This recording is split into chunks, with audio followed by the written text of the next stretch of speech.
All right, then, well, welcome everyone. Today we are doing a panel discussion for HSI Week so that we are able to showcase what it is like for Latinx people in the education department and the educational fields. With me, I have Miss Julie Vega. Woo! That's me. Dr. Rosemary Briseño. Hello. And Miss Carolyn Barrientes. Welcome to the show. It is great to have all of you here. Thanks for being here. So, first things first, Julie, could you please introduce yourself to the lovable crowd? Okay, thank you. So I'm Julie Vega. I'm an instructor here for the Languages and Literature Department, as well as the Academic Center for Excellence. I am currently the project director for the TSUS-HSI grant that we're hosting several activities during HSI Week this year, which has been great. We had a faculty academy that we just successfully completed in the spring. I am also the director for academic development for the dual credit programs. Perfect. Thank you. Dr. Briseño. Hi. So I am an associate professor of English here at Sul Ross State. I also teach gender and women's studies. I am a first generation college graduate from Eagle Pass, Texas. And I'm also an advisor for the new minor in diversity studies. And that's about it. Hi, I'm Carolyn Barrientes, and I am assistant professor of industrial technology and theater design. And I'm from San Antonio, Texas. And I am also a member of the HSI, the Hispanic faculty that is the academy. So I'm very proud of that and very happy to be here as well. Perfect. It's great to have all of you. And then also to introduce myself, my name is Edwin Urias. I am a lecturer here for Sul Ross State University. And without further ado, let's go ahead and get the show on the road. So the first question we have for you is, what are some of the biggest challenges you faced as a Latinx student, and how did you overcome them? Who wants to start us off? I can go. So for me, I think the biggest challenge for me was when I entered college. I didn't know who I was. I really didn't know who I was. I struggled. So I am Mexican-American, and I am also white. So my mother is white, and she was the one who raised us. Basically, my dad was around, but he was not around. So I didn't know who I was. I didn't know whether I was Mexican-American, if I was Mexican, or if I was white, or if I was who I was at all. And it took me probably most of my undergraduate to actually start really thinking about who I wanted to be and who I wanted to represent. And it wasn't until grad school, and I met Rosie in grad school, and we talked about this extensively during our graduate coursework here. And it wasn't until I realized that when I found my people, and I did not necessarily just mean Hispanics, I meant other people who were also trying to figure out who they were, and in terms of being Mexican American, mixed race, whatever it was that we were, I have found myself as Chicana. That's who I am. I'm a Chicana, and it wasn't until I found my people across the board, people who felt the same way that I did, were trying to understand who we were and be true to ourselves, was when I was finally able to figure out who I was. So it took me, I mean, it is a journey. I think that we all still try to, make sure that we're figuring out who we are. Is this really who we are? Do we really want to be this person? But that's what it was for me. And so since you two basically met up while you were doing your classes together, how did you, I guess the question would be, bounce off of that? Or did you guys take the same exact route, or did you go through your own different types of? Well, I started where Julie was, so we both met here as graduate students. And yeah, we both were searching, trying to figure out our own paths. But for me, it was a lot different, because I went on to get my PhD, and that was an entirely different experience. I had never been so far away from, as Julie was saying, like my people.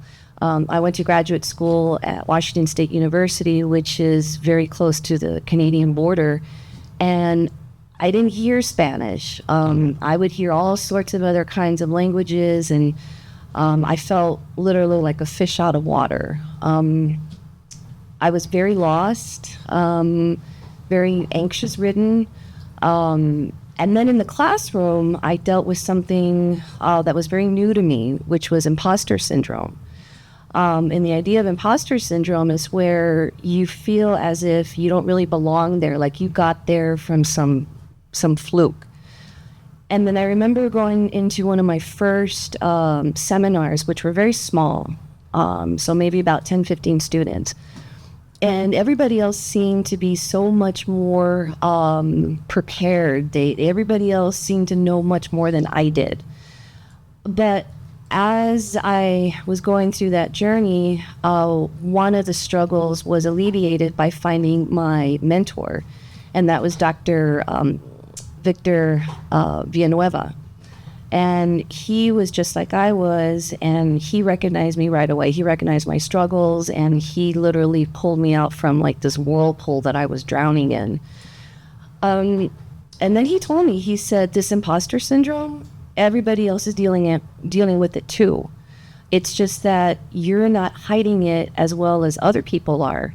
And everybody else is, you know, they're not experts. Otherwise, they wouldn't be here. They would have already graduated or so forth. So as Julie was saying, you know, trying to find your people, I found a small group of students who were like-minded or like came from where I came from, you know, working class, but also finding faculty who could recognize and support the struggles that you're dealing with. So I would have to say imposter syndrome was one of the biggest obstacles that I had to deal with, just not feeling as if I belonged there. And it wasn't until I got my first published piece that I thought, wow, okay, maybe I can. And then when I finished my dissertation, then I realized, okay, so I do belong here, right? But imposter syndrome, definitely the biggest obstacle. Yeah, sometimes it just takes big achievements. We need to accomplish big achievements just to combat that. And even then, even though we've accomplished so much, that imposter syndrome just doesn't go away. Right. No. Well, I think that I remember when Rosie and I worked together in the Writing Center, we talked about it a lot. We didn't have a title for it back then, but we did talk about, like, I was and have always been impressed with Rosie and how intelligent she is. And I'll tell everybody, and I've said it 1,000 times, she's probably the smartest woman I've ever known. Like, truly. And the fact that she had graduated from Texas UT and was almost, that's a great accomplishment in and of itself. And I remember how she felt like people that she knew prior to coming to us it was very hard for them to accept that she was this successful. And I remember that clearly. And I remember one of my favorite things that she helped me with was I wrote one of the only things I've ever had published is called Enchiladas and Apple Pie. Mm-hmm. And that was,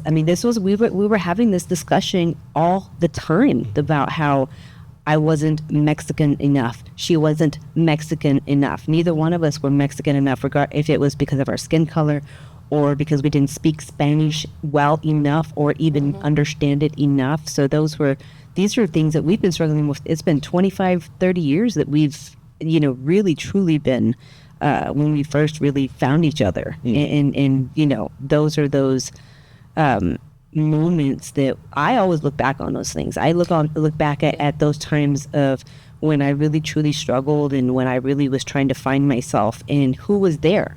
And Rosie is one of those key people in my life as a graduate student who was there and may be one of the only other people that I actually had these conversations with. Is because she understood where I was coming from. She knew exactly what I was talking about when we felt like I'm not enough. Yeah. Thank you. And that's great. And the whole aspect of imposter syndrome and trying to find your people, were these challenges that you also faced, Carolyn? Mm-hmm. Well, challenges faced had to deal with the lack of high school to college preparation. A lot of people have said, the background in getting into college has been struggles. And I transferred from San Antonio College to UT Austin, and felt this transition was helpful in getting taste of college, and seeing what it was like to be able to move on to the bigger university. And I remember my dad, he says, ¿Por qué vas a ir tan lejos from San Antonio to Austin? Lejos, that's not home. I said, Dad, it's because it's a good school, and the schools are good here too, but I want to go there. And so I chose an area of study in college that required technical, skill-based coursework like engineering, mechanical engineering, and drafting. And I discovered, because I didn't know what kind of learner I was, I didn't know when people would ask me, what kind of learner are you? I didn't know what that meant. So then I discovered later that I'm a visual learner, and that I was a visual learner ever since back then. So I needed to work on developing the skill that was going to help me toward a greater understanding of my work, to be able to do all the visual, detailed work. And so I think the biggest, the way that I overcame these challenges was by being very persistent and meeting with people, meeting with faculty, meeting with mentors, like Rosemary mentioned, her mentor, finding people that would help and would help me to feel you're not the only one that's lost here. But I think I was very persistent, and I would not take no for an answer. I was very terca. I was very diligent. I was very no, I'm going to take this. And in learning this demanding curriculum, which I loved, I had to learn it. And Edwin, can I just say something? Yes, So when Carolyn said that she had to be real terca, I know, Julie, both of us, we've had to deal with that reputation. Yeah. But that's another struggle that I've had to deal with as a first-generation woman of color in higher education, is that if you're a man and you are persistent, if you're a woman, then you're terca. yeah, If you are a man, then you're a go-getter. But if you're a woman, you're a troublemaker and you're aggressive. So those are the other issues that I would have to say that I have dealt with as a graduate student and as a continued faculty member. Yeah, I think so. I think that's across the board for all of us. no, and I mean, you're completely right in that sense. I mean, already myself, Mexican as well, I'm sure I had to deal with my own issues. I probably didn't really pay too much attention to them, focusing on homework and everything. But for all of you, those issues are much more pressing because, like you mentioned, Rosemary, you're a woman as well. You're already dealing with a lot more weight on your shoulders, plus the fact that you are also Mexican, Chicana, so the Latinx overall. And it's just that it adds on to it. And I'm sure that added to the challenges you had to face while you were in school. So I know this question isn't on the paper. Now I'm curious as well. These challenges that you all overcame, that you've been experiencing, have you noticed them with your students in your classes? Oh, that's a good question. As far as if them struggling, do I notice that my students? Yeah, I definitely have. And I think it's that same avenue of a lot of them are first time. They're first time college students, first time higher ed, and you can see it in their eyes that they're lost. And I reach out to all students, regardless of who they are. You can tell who is first generation anything. And I immediately navigate to them, help them with whatever resources that they possibly might need, let them know that there are a lot of us here who understand what they're going through, what they possibly need, the homesickness, all of it. So yeah, definitely. Yeah. Oh, sorry, go ahead. No, I was just going to say exactly what Julie just said, that a lot of them are away from home. And so being away from family is a big deal. They have to do everything on their own and find out who they are. Yeah. Find out their identity, as you mentioned earlier, Julie, because they do need that time away from home to find themselves. But sometimes they take a little longer, and they have, that trepidation of, oh my gosh, am I doing wrong? Am I the only one feeling this? And they're not. Right. And I think one of the key things that I do remind my students, and this is a lot of times one of the first times they hear it, is when they get to campus, and we because I talk about finding yourself all the time in my classes. You've got to find yourself, and you've got to be doing this for you. When I tell them this is for you, not for your parents, and I say that, and it's with no disrespect to your parents, but You cannot do this for your parents. You cannot do this for your siblings. This is something you have to do for you. So you've got to figure out what it is that you want to be doing and who you are to be able to pursue that. So I do encourage my students with that. And that conversation, I don't know if this is specific to my teaching experience, but I often have that conversation with my male students. And the reason, because I study women and genders study, from my research, what I've understood is that when men come to college, they come to college as a utilitarian method. In other words, they think of it as only as one step to get from point A to point B. Women who are enroll in college, they see it as an exploration of themselves, of the world.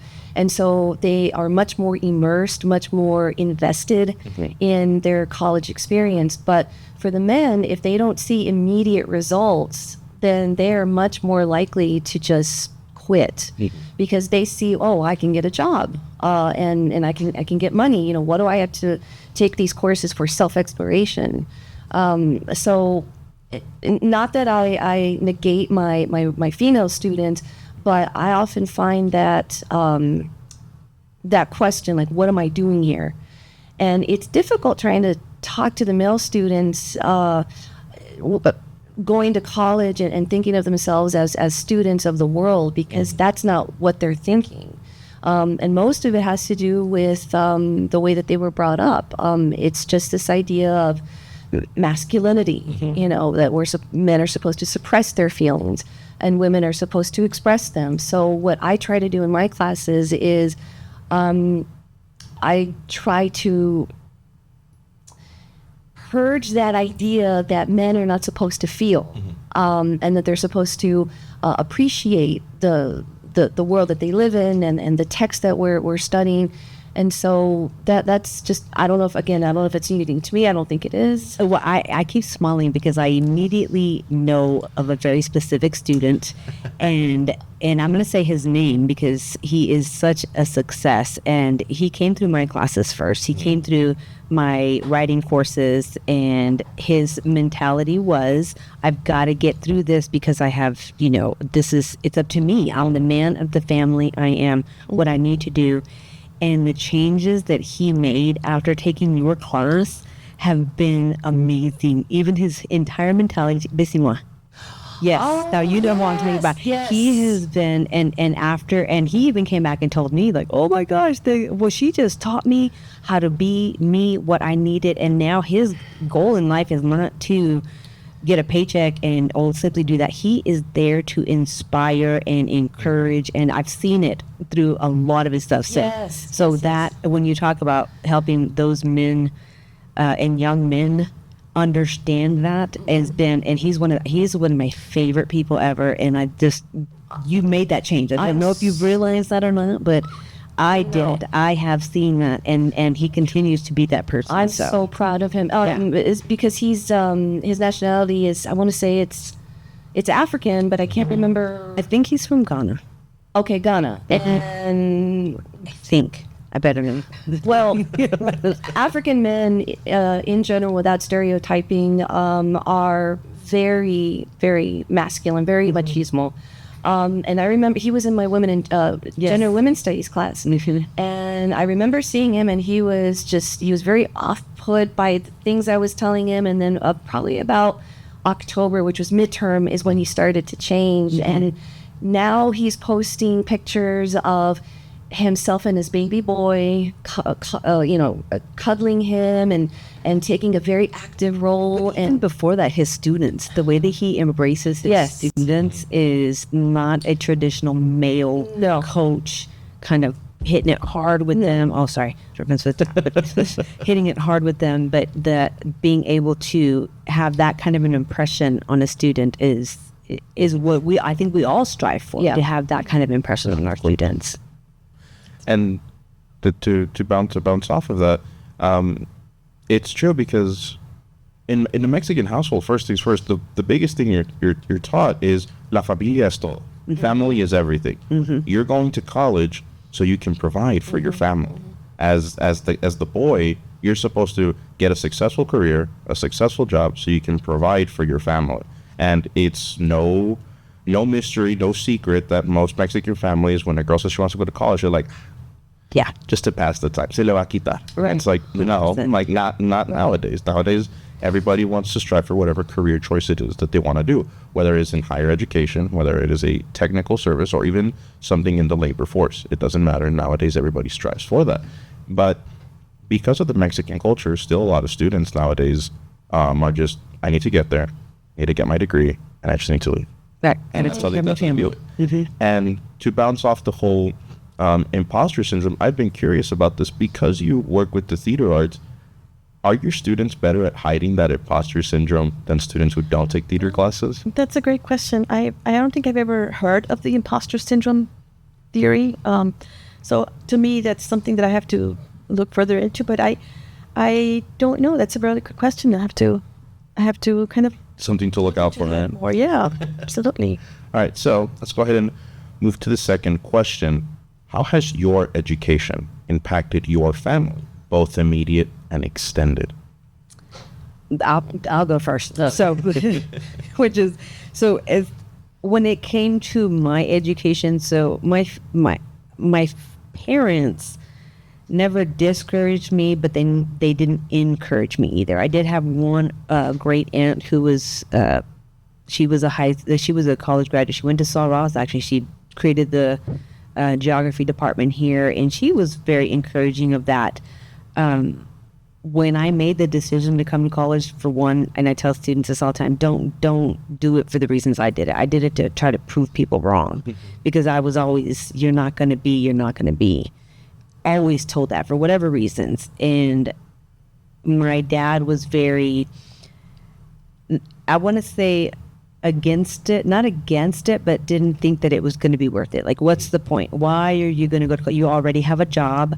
I started working when I was 15, had a job. He's like, you already have a job. Don't worry about it. You could take care. I had gotten pregnant in high school, and he said, this is what you need to do. You need to take care of this kid, and you've got a job. There's no need to go to college. But my being that first generation college graduate and seeing what I was doing had probably the most positive impact was on my mom. She ended up coming back. To college right when I was graduating.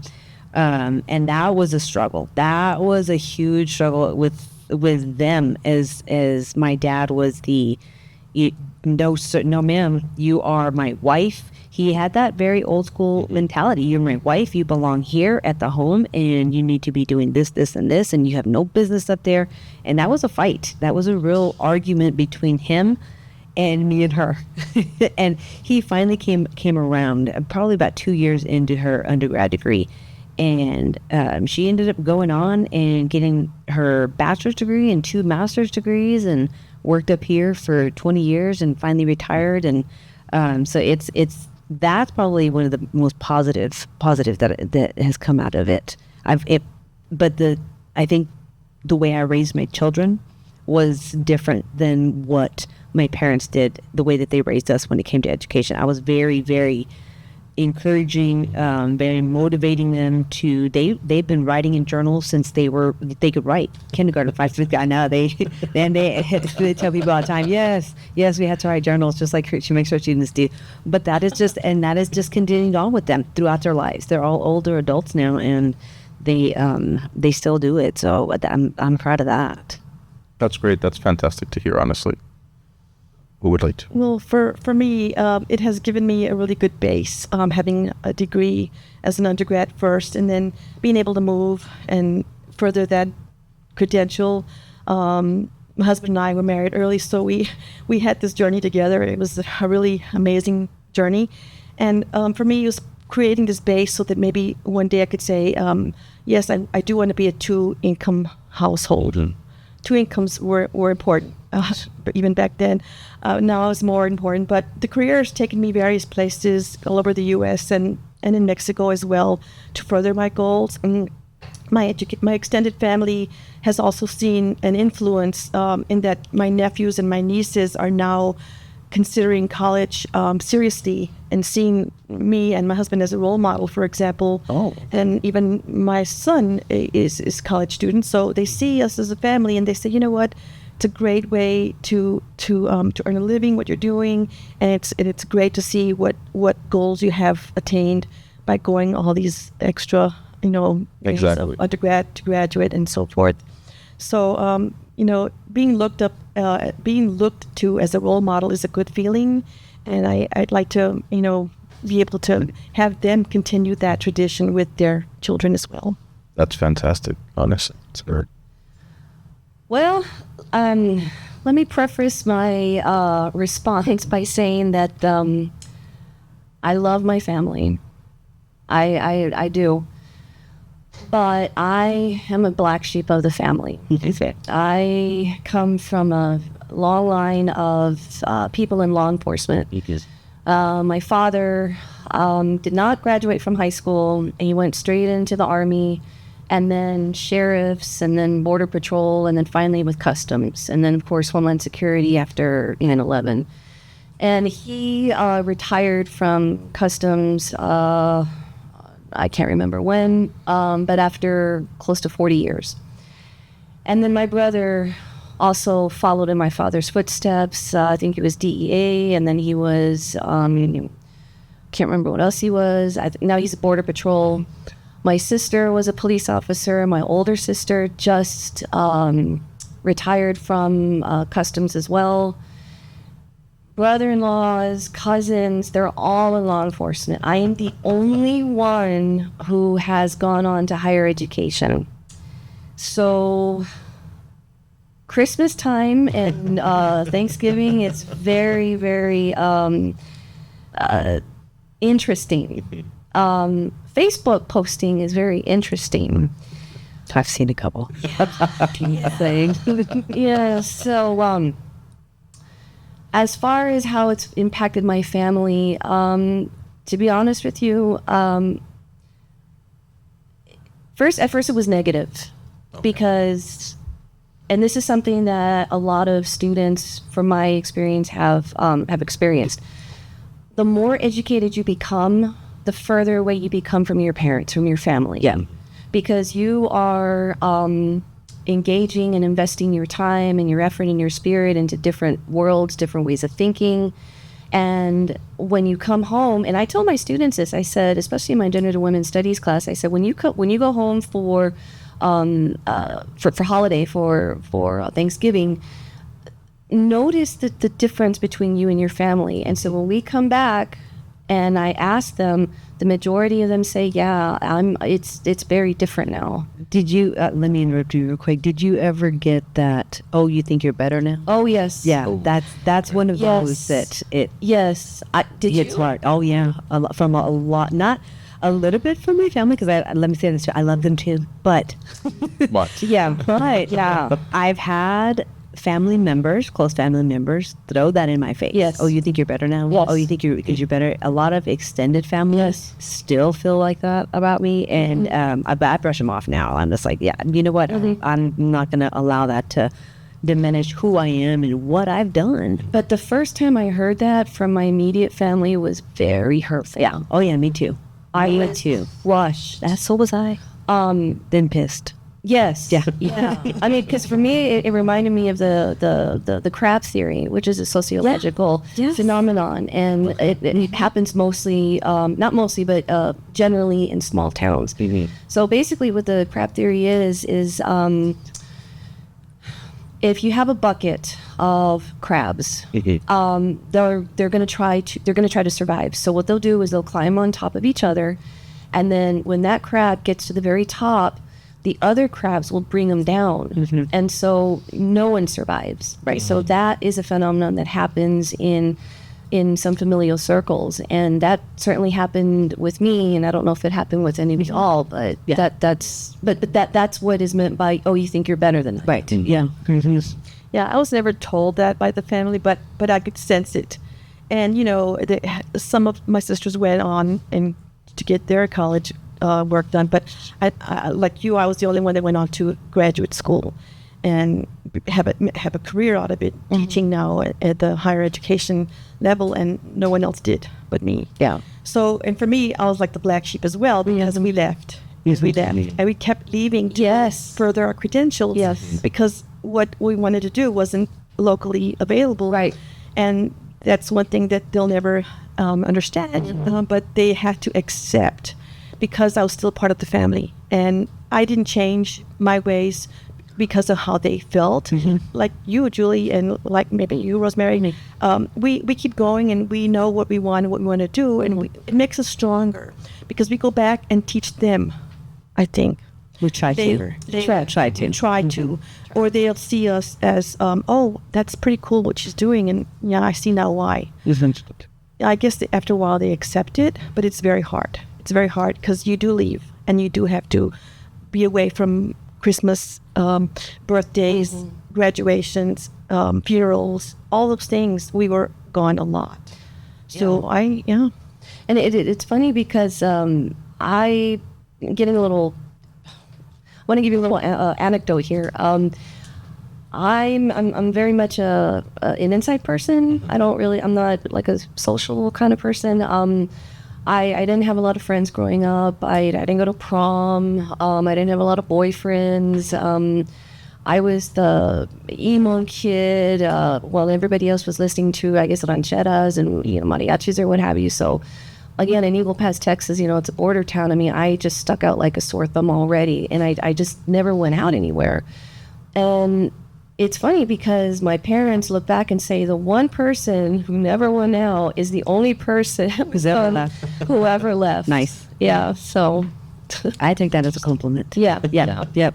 That's right. And do you think, now that this is this got brought up, do you think some of our students are currently experiencing that, and that leads to them wanting to say, I just want to get in, get my degree, and get out? 100%. Because they want to avoid having that conversation with their family, because they know I'm the black sheep. They're Right. going to keep bringing up the whole, oh, you think you're better than us all of a sudden? Oh, look at Mr. College degree over here. Look at Mrs. Higher Education, so on and so forth.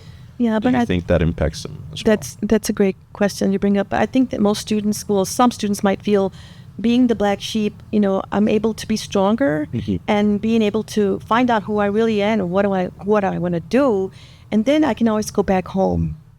And they do sometimes go back home, but I don't know, it's hard to see exactly what they're thinking sometimes.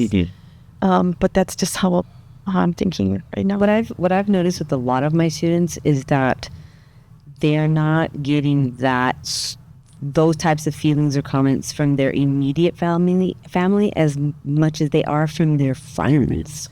From their friends who don't leave, who don't go to college, who goes directly into the workforce or don't do anything. I have a lot of students that are in situations back home, whether it's gang related or not, or just, they're close friends who choose to stay back and continue to do what they're doing.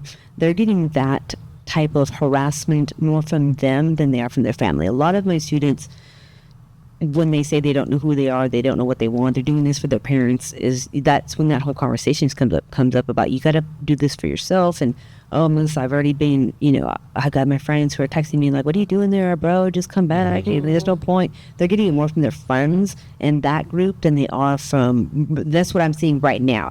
Through the years, it's changed back and forth, but currently it's more from their friends than from their family. Yeah, it's the peer pressure, and it's hard because they see the difference between those that left and those that are staying there, and then when they go back home, they see that, oh man, I don't want to be like that. I want to do something for myself. So they then kind of accept it a little bit more when they do go back. So it's hard for a lot of them, though, that I've noticed. It's really, and I remember that struggle, but them not wanting to go against their friends and don't want their friends to think that they're better than them, that their friends are, oh, look at you, bro, and they're like, miss, I want them to know that I still, I can still care for them, but I do want better for myself. And it's the whole crab situation all over again, and I let them know, but you can't let them hold you back. And don't feel guilty that you are where you are. That's a huge thing that I felt, and then a lot of my students feel that they feel guilty for being successful.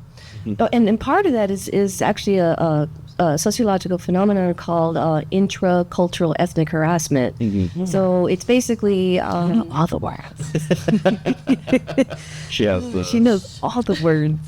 I mean, so basically what it is, for example, if you have a peer group of African American students, if one of the students breaks away, comes to college, and then comes back, as I was saying, there is an immediate difference, an immediate change that their peer group notices. That would be black on black prejudice. Or another way to say it is calling that black peer a coconut.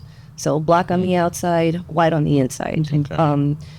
For us, there is also intercultural ethnic harassment, and that just means peer harassment within the same cultural groups.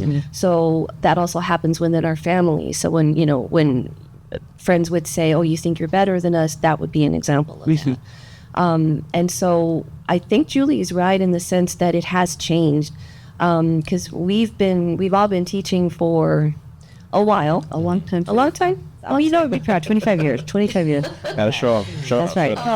And so it has changed because the parents now are close to what, our age? Yeah. Well, let's just say yes. Yes. Okay. Yes. And so They've been through a lot of and understanding of what education means and the Yes. importance of it. So it is changing somewhat, but that pressure from their peers is still there.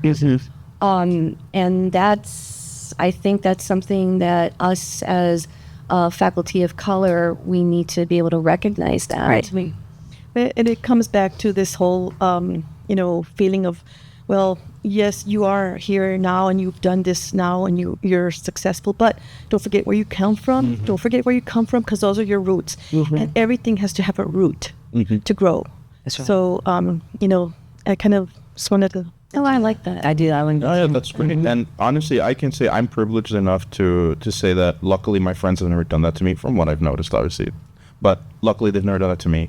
My family has never done that to me. A lot of them have been very supportive. My friends are very supportive. But a good example was my mom. When my mom went to college, my mom wanted to be a teacher. But her parents were like, no, you're not going to make enough money. That's not a good job for you. You're going to become a computer engineer, because computers were the big thing. My mom's like, but I hate that degree. And they were like, you're going to complete that degree. My dad, when he told me this story, he told me this was one of the biggest reasons why I respect your mom the most. She is the only person I know who's finished a degree that she hates. My mom finished that computer engineering degree, showed it to her parents, and was like, I'm going to go be a teacher now. And then went ahead and became a teacher at elementary. And my mom is enjoying it. My mom is doing a lot better. Very happy with the job that she has. So I understand that you have the family pressure such as that one. You have the friend pressure, which again, I'm lucky I've never experienced it, but I know a lot of the students have been going through it as well. We've seen it. It's been shown in movies and shows a lot as well. So with this is a great way to bounce to the next question. With this in mind, how important do you think it is for higher education institutions to provide culturally relevant support and resources for Latinx students? Can I go first? yes. I love this question because it's, as an educator in the fine arts and the design areas, I think it's crucial. It's crucial to provide just culturally relevant opportunities and support and resources for Latinx students to identify with themselves. They need something to say, oh, that person looks like me, he sounds like me, he acts like me a little bit. I love seeing that. And so, for example, theater, there should be more plays that are bilingual here at Sul Ross and everywhere. And they have to have Latinx actors because they have the language background. They have the bilingual skills. And many times they're afraid of speaking Spanish because they're thinking, well, maybe they're going to make fun of me, or I don't know. They're very apprehensive about that. But the actors on stage should be represented as Latinx, and people want to identify with seeing themselves up there. So equally in the arts, in the design areas, culturally relevant works such as things like contributions, for example, to our rich history, to our music, to our culture, to our language, to our literature, and just especially the language, I have to say, is very important to be out there. And you're absolutely right, because I had a very interesting experience with some of my students when I spoke Spanish. They didn't think I could speak Spanish until I spoke it fluently to them. And I spoke it really fast too. And they looked at me and they were like, "You can speak Spanish?" And I was like, "Yes, like, I sure hope I can." And they were like, "Oh, we didn't expect it." And you could tell they felt a lot more comfortable because they even started talking in Spanish to me, and they would greet me in Spanish, and they realized my professor can speak Spanish. Right. And this isn't me tooting my own horn or anything, but I think at that point they thought to themselves, if my Spanish speaking professor is teaching an English class, I could probably do that if I wanted to do that as well. So I understand completely seeing. It's so important, especially in the classroom too, if you can identify with those students, but not all students are going to be bilingual in the classroom. So you have to be very, careful to craft certain lectures and things. But if I bring up a certain, theme or a certain playwright, it's important to have that history and that knowledge and that language being represented in the classroom as well, so that those students who do understand that language and identify with that culture can say, "Oh my gosh, I love this class. I can contribute. Right. I can contribute." I mean, we want all of our students to feel like they're at home. We want them to feel that way, and I think that each of those, just even the representing the colors, like you said, anything that they can visually see, that they can connect with, they understand. Okay, you know what? There's something here. There's something here that reminds me of home. There's something here that I can fall back on. But having those resources and being able to provide that to our students, like you said, it takes off so much from their shoulders, gives them a sigh of relief. I think the excitement that we've seen in our students whenever we mention something that's going to be going on that is culturally relevant to whichever one of them it is just I love seeing the relief in them that they're able to go and identify, be a part of, participate in, just sit and listen to it. I think that's one of our strengths that we have, so that our students can feel like they are at home. Exactly. Yeah, I think it's exceptionally important to meet the students where they are, especially since we are in HSI.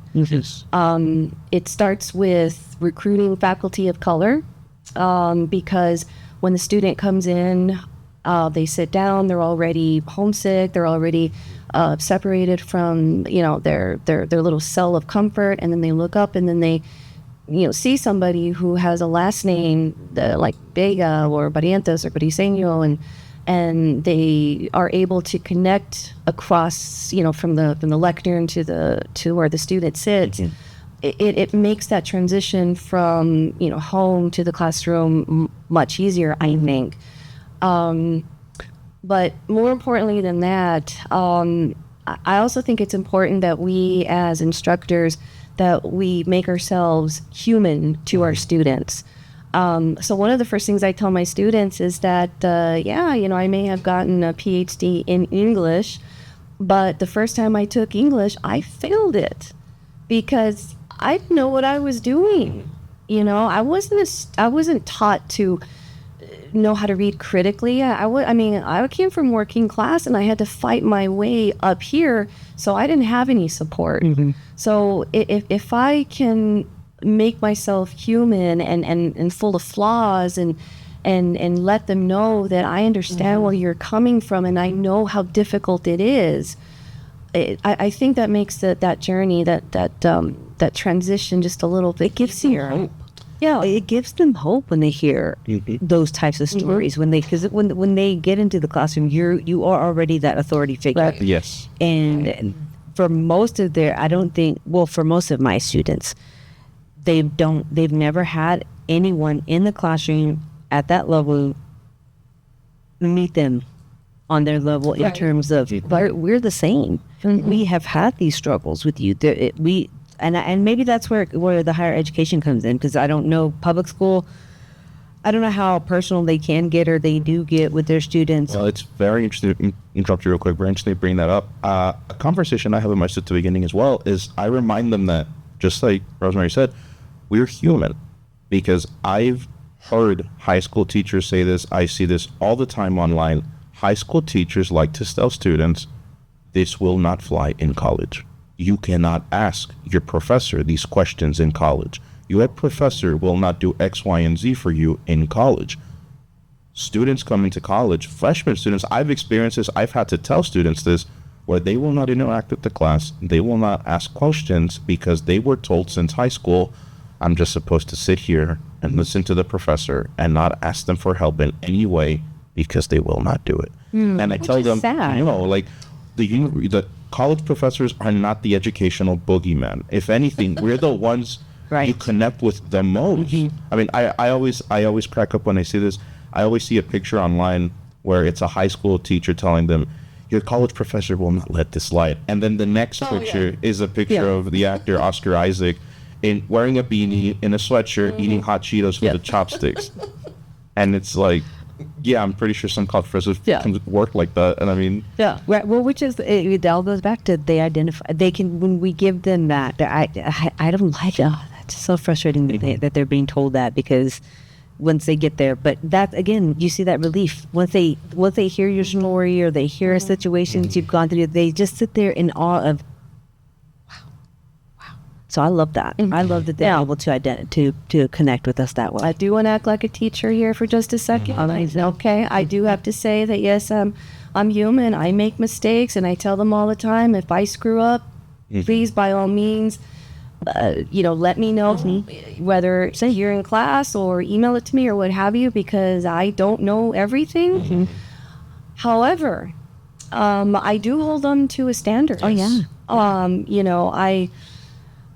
Because I think that if I don't hold them to deadlines, and if I don't hold them to specific responsibilities, basic ones such as don't plagiarize, things like that, then I'm not doing them any favors. 100% you're not. And I think that, and they don't recognize that difference for a couple of weeks, because when they have their cool high school teachers and not at those specific ones they're their friends. And I let them know, like, I'm not your friend, but I'm not your enemy. Right. I'm here to educate you. My job is to educate you and help you find yourself and help you get on your way. But I also want you to know that I'm here for you always, but still have those expectations. Right. And those students who recognize that and see it, they are the ones who flourish the most in my class, who are accepting of, I am still your instructor, I am still your professor, I am still, your director, whatever it is, but I'm not your enemy. yes. Yes. Yeah, there has to be that level of respect and that level of, I'm your class, I'm in your class, you're my teacher, and so there's that line. yeah, I tell my students personally, like, remember you're at the age where you're considered adults now. You are in college, it is an adult setting, so I expect you to behave like adults. Unlike high school, I'm not going to be going after you because you didn't turn in assignments or anything like that. But that doesn't mean that you can't come up to me and ask me, hey, is it possible if you could help me with this? Could I get a possible extension, so on and so forth? I will work with you if you work with me. Yeah.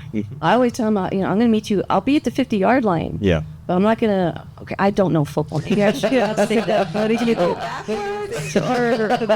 mean, that's you're going to lose yards if you go backwards. Okay, we know how to do that. Okay, so I'll meet them at the 50-yard line, but I won't go to the 25-yard line because, does that make sense? Let's pick another one. I shouldn't use. I'll meet you halfway. I'll meet you halfway. I'll meet you halfway. I meet you halfway. How about the passing the baton type of thing, You have to do your part, so I can do my part for you as well, type of thing. Oh, okay, I like that one. Okay, I'm gonna use that one on the football field because I don't get football. Sorry. But yeah, no, and it is important that our students overcome this fear, and this is something me personally I think should be integrated in these support for students to remove that fear that in college they're just there to sit down and listen. I have to remind my students, like, no, in college you're here to share your ideals, your opinions. Sure, you're not going to agree with everybody on campus, but it becomes a learning experience for you everywhere you go. It's a shock to a lot of students that they get a voice in college. Yes. They exactly. are when I'm asking them to, look at themselves and who they want and how do you feel about this reading? We just read this poem or this story. How do you? And they sit there like, well, can I really say what I feel? Like, yes, tell me what you thought about it, because that's our first discussion before we get into the nitty gritty of it. How did you feel about the topic? How did you feel about the writing? And they are just blown away, shocked at that they have a voice. So definitely want to always give them that voice. Yep. So with this, we will move on to the next question. How has your college education shaped your career path and your professional opportunities? Well, I could. Okay, I'll go. So, again, I got to go back to this anecdotal story. So when I graduated from UT, I didn't know what I was going to do. I knew I got a degree in English, but teaching was the farthest thing from my mind. I did not want to teach, but my mom wanted to be a teacher. So I remember graduation, and then it was summer, and literally I was just like watching TV and not really looking for a job or anything, because I was lost. And so my mom finally came in and she said, look, she says, they're having a job fair at the high school. And she'd been bugging me all like every day, what are you going to do? And you should be a teacher, blah, blah, blah. So she finally comes in and she says, there's a job fair. If you go in and you drop one resume, I will leave you alone. And I said, thank you. So I just put something on, and she drove me. And and the reason she drove me was because I didn't have a license, even though I had graduated from college. But you have to remember at UT, I walked everywhere and I didn't need one. Okay, so she dropped me off, and I literally walked in through the cafeteria doors, and there was one long table there. I walked in with a couple of resumes. I had one. I dropped it off at that table, and I just briefly saw that it said junior high school. So it was Eagle Pass Junior High School. I didn't know what the job was for or anything. And I walked out literally 30 seconds later. My mom says, are you back? And I say, yeah, you said just drop off one resume. Oh, is she angry? But anyway, so 2 weeks later, I get a phone call from the junior high asking me if I wanted an interview to be a creative writing teacher. I didn't get a degree in education. So I was like, well, in my mind, if I get this job, my mom will leave me alone. And I was like, I can do some creative writing, and I like English, so I'll do it. Went in for the interview, got the job. The next thing I know, there I am with 8 different periods of 24 to 30 students. I didn't even know how to figure out how to get their grades done, because nobody told me. I didn't know about objectives anyway. So I taught that first year, and I loved it. I love that shaping of the minds, but 7th grade was not for me.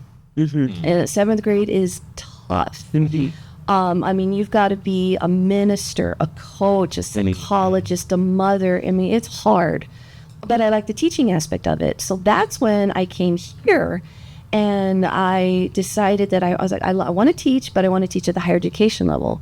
And I needed a master's degree. And so I came to Sul Ross and got my master's in English. And then I started teaching back home in Eagle Pass at the Rio Grande College. And I loved it too. But I felt very stifled. I felt very like, there's got to be more than this, because I wanted to research and I wanted to write. And I realized that I couldn't do that with a master's degree, because that's primarily teaching.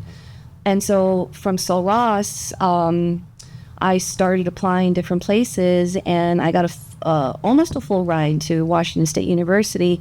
And that's how I ended up back here as a full-time, associate professor. But that's, to answer your question, it was all in spite of my mom. But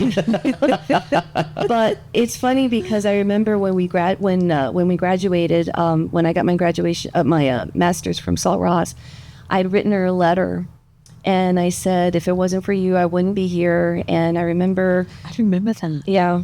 And she cried, and my dad was like, what's wrong, ¿qué tienes? And my mom was like, I'll tell you later. And so, I do remember you telling me. yeah, true story. Yeah. That's very sweet, very compelling, very wholesome, really, honestly. What I heard they called from my cousin actually. I didn't want to be a teacher either. I never in all of my goals and aspirations and thoughts and ideas of what I was gonna be a lawyer. That's what I wanted to be since I remember since elementary school. I was going to be lawyer. your butt, but I don't do well with math. And I knew that I could, I could analyze, I could argue, I could do all of those things. And it wasn't until graduate school in the writing center, there used to be a writing center for the English department that we worked at. And we worked with students who were taking developmental classes, who were taking freshman classes. I think we even worked with the graduate students. We worked with everyone, helping them on their writing and their, whether it's the basic writing skills or even, checking MLA, whatever it was. The very first time that I was working with the developmental student, teaching, it was something like how to identify fragments or run-ons or something, and they got it when it clicked for them, and that look in their eye, it got me right there. I was like, that is probably one of the best feelings I've ever had, and I always fall back on that and remember that it was that student. I remember who that student was too, and that was he's gone on and he's been successful also. But it was that moment when I thought, I think I want to be a teacher. I knew I didn't want to teach in the public school though. I knew I didn't want that. I knew I was not built for public school teaching. No. So whenever the opportunity came up here, because once I graduated, I didn't know what I was going to do after that. I had my master's. I was like, what am I going to do now? So I started the education program. And I didn't know that. Yeah. I have everything. I have everything but my certification. No, my certification. I just had to test. I did all the courses, and then the chair of the English department at the time called me in one day. They needed somebody to teach a class, and it was a developmental writing class. And I was like, I'll take it. Didn't know what I was doing. I got a couple of syllabi. They said, here, you can follow this, and created my own stuff. And I have loved it. Absolutely. I love teaching more than I love anything else. I've had several different roles over the year. I think that we all have wear different hats, and nothing compares to teaching for me. I absolutely love being in the classroom, period. I like doing all the other stuff, kind of. Not really bosses, if you're listening, bosses. I love all the stuff I do here, but I absolutely love being able to just when it clicks for them, and if it doesn't click for them immediately, that's my challenge of how can I change it? How can I get them to? It's never ending for us either. Those of us who truly love to teach, want to, we're always looking to improve. There I go with the hands. Improve on how we could get every single one of our students there. We want to get every one of our students there. And I think that's a sign of a really good teacher, is that, you're always learning. We've been doing this for a long time, but I always find different ways of presenting the same material in different ways. And, Even researching more different type of material to present to them, but to try to get those same effects. And I think, like you said, we've been doing this for so long. It would be so easy to just regurgitate the exact same thing every semester. That would be so much less work for us. But at the end of every single semester, I find myself with all of my notes of what worked and what didn't work, what was inspiring to them and what wasn't inspiring, and not completely changing, but changing and adding to, taking things out of what it is that we're going over. Well, it's never too late, Julie. You can still go back and test. I'm okay. Education. Well, for me, at University of Texas, I had some professors that I really looked up to and were inspiring. And I said one day maybe I could do that. So after my bachelor's degree, graduated from UT Austin, I waited 10 years to get my graduate degree. 10 years. Wow. At the University of Iowa, because we were living in Iowa City at the time, and my husband was getting his credentials. So I said, you know what, I'm going to get my graduate level degree too. What else is there to do in Iowa City? No, I'm just kidding. So I earned my MFA in theater set design and costume design, and I was able to teach after that master's degree. So the technical design fields are mostly male dominated. technical design, which I am in, I felt I could make an impact on other Latinx students. I particularly women, with my passion for interior design, architecture, and fashion design, all bunched up together. I look for ways to open up the students' minds and to see that they are creative in themselves. They are creative as well, and they may not know it or see it or feel it, but it's details that they can look for. And I wish for them to see the most greatest potential in themselves, to to see what they can do and not feel afraid. But this is the joy that I feel, and I share with them to hope to make a difference. And that's honestly great. It's great when you can see that you can have that kind of impact because you've gone through it as well yourself. When I was in community college, I went through my own sets of, I didn't want to be a teacher at first either. I wanted to be a video game designer. I even looked into a university since freshman and sophomore year, but then I immediately realized I am not good at math. Like, that's not my thing. And I was like, oh, hey, that's a requirement for this. I'm going to move on to something else. And then in high school, I went through a forensic phase because I was watching the show Bones and I was going through it. And I remember I got to community college and I was going through the presentation of like a freshman. The guy was like, do you know how many forensic students I've gotten just because they watched the show Bones? And I was sitting there in the audience and I was like, oh, that's me. I need to switch it up a little bit then if that's the case. So then I jumped to want to be a movie director. So I went to the theater arts. I directed a play that was really fun, but again, it just wasn't hitting right. And then I took a creative writing class. And that was the most fun I've had in a class in such a long time. And I was like, okay. So I took more English classes. I took more cultural classes. I took music classes like that. And I was like, whoa, this is actually very fun to incorporate into writing. And what I realized that I liked, I wasn't liking wasn't the aspect of me writing and becoming an author or something like that. It was keeping that facet of English alive. I love the idea of people coming up with creative stories. I mean, we as humans tell creative stories all the time. We don't just tell someone, oh, I went to the store. We tell them, as I was going to the store, this happened, that happened, I ran into this person. It's a whole chapter book. And I was like, we do that a lot, and I want people to keep doing that. And I was thinking, I was like, okay, well, it'd be great to teach it, but how do I know I'm cut out to be a teacher? That's a whole different aspect. And I started getting clues separately as I was going through Sul Ross. I remember in my educational classes with Ms. Rodriguez, a lot of my classmates would freak out because Ms. Rodriguez's syllabus and packets were huge, and they wouldn't get it. And they would be talking amongst themselves, trying to figure it out, while Diana was just standing there. And I would be like, Ms. Rodriguez, is this what you mean by this? Is this what you mean by that? And she would clarify it, and everybody would get it. My classmates started using me as their megaphone for their concerns, and Ms. Rodriguez already knew that I was going to speak up the moment she saw people freaking out, and she would go, before Edwin can say anything, this is how you do X, Y, and Z. And I was like, okay, that was really fun. Like, okay, I can take charge of a room per se. And when we finally got the opportunity from Kathy to teach a class, I was working at the library and I looked at Cindy Slocum and I was like, hey, crap, like, what if I go in there to teach this class and I hate it? Like, I've been working my whole college degree for this aspect.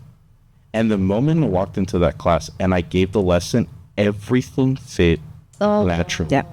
And that's the moment I realized, oh, I really do want to be a professor. Like, I really do want to tackle this. Like, I'm enjoying this. And ever since then, and when Kathy offered me the full position, I asked April, I asked her, I don't know, like, I like the library and I like dating a professor. And then she asked me, like, which one do you like most? And when the first, immediately came out professor, and April was like, then you already have your answer. And the rest is history. Wow. So it's the paths that we've had to go through. Just, it's very interesting that when you become a teacher, it's never really your first choice. Like, a lot of teachers usually say, oh no, I just kind of discovered that I like being a teacher. And I find it interesting that many are like, yeah, it was never my first choice, but the moment you do it, you realize, oh, I really like this. Right. And it's great when you admit this and you come to terms with this, because then your passion shows in your classes. And there is a huge difference taking a class with a professor who's just there for the money Oh yeah. than with a professor who's there because they're passionate about what they're teaching. Because you're like, oh, I'm actually learning as a student because my professor is looking at things in different ways that I would have never thought to look at. So I think it's fantastic, and it's great that we've all ended up where we ended up, whether we wanted to or not, just because now our passion shows to our students, and maybe they'll take that from our classes, that, you know what, whatever job I pick, I hope I'm passionate about it so that it shows in what I do. Yeah, because then it's not work. Right. Right. Being able to introduce certain types of literature to our students, which it still blows my mind that students have never heard of Langston Hughes or of Sandra Cisneros or of, I have so many students who have never, and I take that opportunity to use those types of writings in my classes, and they love it. They love it because that's where one of the first places that they're able to identify with their culture is in a lot of times in the classes that we teach, that we're able to be, because a lot of our classes we are not able to do that, especially now with all that stuff going on. But our classes are still safe.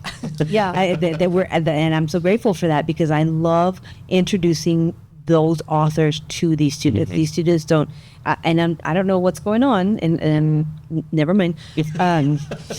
I just because I'm blown away that students haven't heard of certain authors that we just have known since high school, and being able to introduce them to the different cultures and the different types of writing, I absolutely love that, and just seeing them blossom from that. And the reason that I think that our students blossom is when we introduce different stories and novels and poetry, is because culture is actually is perspective. It's the way they're like glasses.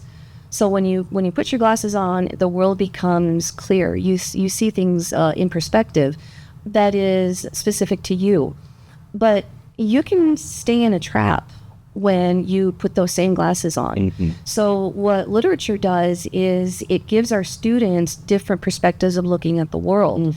And when we do that, when we introduce these different voices to our students, they're better able to answer the questions within themselves, because they're still trying to find themselves out. And so if we tell them that there's more than one way of looking at an apple, then they have better mastery of their own sense of self, which is also part of teaching. And I think, to bounce off of that, and this actually connects to Carolyn as well, I think one of the biggest things that English and theater arts also suffer from is that it's always Shakespeare.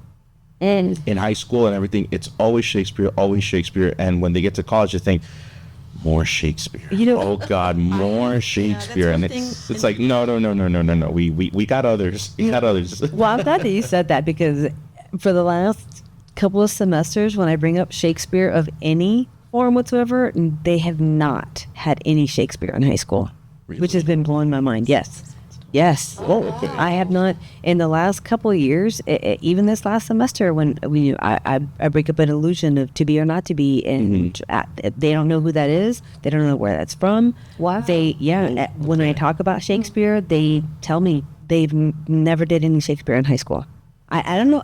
And if it was only one or two students, I would have believed that, but it's most of my classes. Wow. I know. It's true. We get that as well. In theater, we don't normally teach Shakespeare, but we're going to try to bring it back. But it's one thing, it's difficult, and two, it's students just they're sometimes not interested because it's so long. But it's so necessary. It's the classic. The classics. It has to be. But anyway. Well, I feel like we've already answered question 5 in just the entire talk we've been having. So let's go ahead and go with question 6 to close out. What advice would you give to Latinx students who are just beginning their college career? Don't give up. Don't give up. And keep searching for who you are, and not just who you are, who you want to be. And our are the things that you're doing right now helping you to become the person you want to be? And that you can change it as often as you need to. You don't have to be that one person that, you know, whatever it is that you think you want to be right now, it's okay to change. It's it's probably necessary too, to really become a fully developed, you know, individual that you want to be, that, because I have been all of it. Yeah. Every type of Chicana there is. Yeah, I would also say, just like Julie mentioned, to be true to yourself. Tell the students, you know, believe in what you want to do and go for that goal. And be strong and realize that education is a privilege and a right. And it's their privilege and their right as well. Not just, you know, students that think, you know, well, you can't do this because you have so many obstacles in your way. No, get rid of those obstacles and do it. Exactly. I would also say that getting an education is this is so cliche. It's a marathon. It isn't a sprint. Yeah. Don't isolate yourself. Look for allies. Keep a peer group that is positive. Seek out help when you need it. Use the resources that are on campus.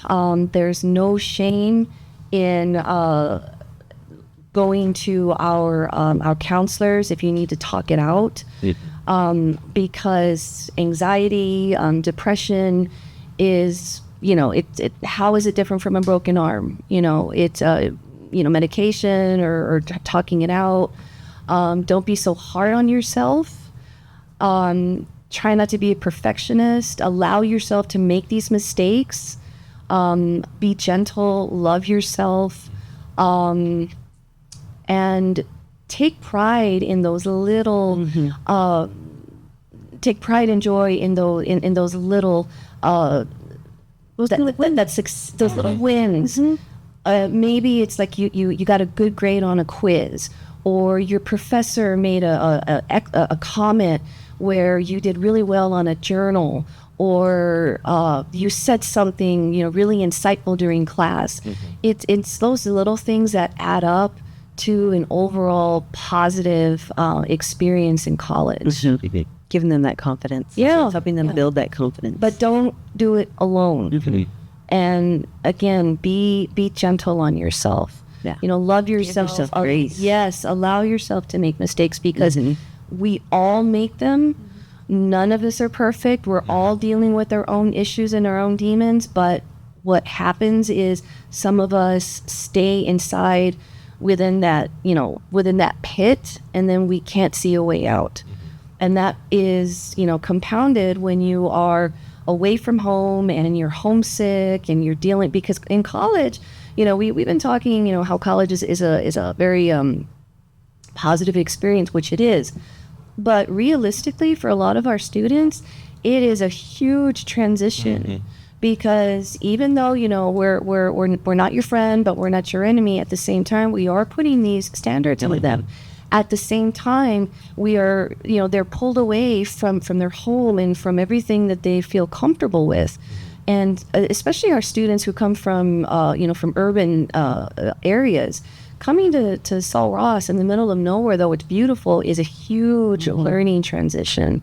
So that's why I tell my students to, you know, be gentle with yourself, love yourself, allow yourself to make mistakes, but don't do it alone. Yeah. What I want to add to that is what I think that one of our strengths here at Sul Ross is that a lot of our faculty, and especially now a lot of our faculty who have gone through the HSI Faculty Academy, the fact that we understand where our students are coming from makes a huge difference, especially when a lot of us, the majority of us on this campus, express these things to our students. We let them know what resources we have. We don't just send them out there on their own and say, figure it out. No, we have all kinds of resources. And I think that most of us on this campus, most of the professors, instructors, teachers, are able to tell our students you're not alone, and have those resources readily available to them. I think that we have more now than we did in the past. We have more faculty who are willing to go that extra mile because now they understand where our students are coming from. And I think that makes a huge difference on our campus versus a lot of the big universities where you don't have any interaction with the professors. So I think that that's what everything that she just said, everything that Rosemary just said is true for a lot of our faculty here, that we're able to give that to our students. Yeah, and something I tell my students, like just like Rosemary said, don't be afraid to showcase how you do things as well, because you will never know how surprising it's going to be when someone actually validates the way you do things, and they tell you, "Well, no, that's a way of doing it. There's nothing wrong with doing it that way." An example I have is one time in Dr. Francis's class, he was asking each of us what our writing methods were, and he got to me. And he asked me, what's your writing method? How do you write? And I looked at him.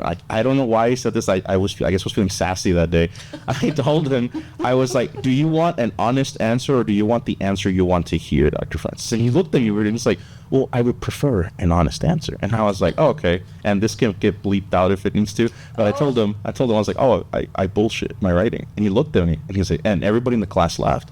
And I was like, yeah. And he's like, well, there is a method to that. And I was looking at him, I was like, wait, he didn't tell me like not so like he's like, there's a method to it. And I was like, oh. And he's like, well, I'm sure you also do your research. And I was like, well, yeah, I do. And he's like, and there's nothing wrong with the way you write. And I remember I told this to Dr. Payne one time too. And she's like, if you ever want to use that term in an academic setting, just call it discovery writing. It has a name too. And I was sitting there and I was like, oh, these were the answers I was expecting. Like my way actually has its place. It has a name. So I think that's a great piece of advice for students as well. Just because your way may seem unorthodox to other people, you're going to be surprised how efficient it can look to others in college. Right. So, Yeah, like the saying goes, there's a method to our madness. exactly. Right. Exactly. And we're all mad. At least I am. Well, I admit it. It was great to have all three of you here. Great to get all the insight from all of you. Is there anything you each would like to add before we close out officially?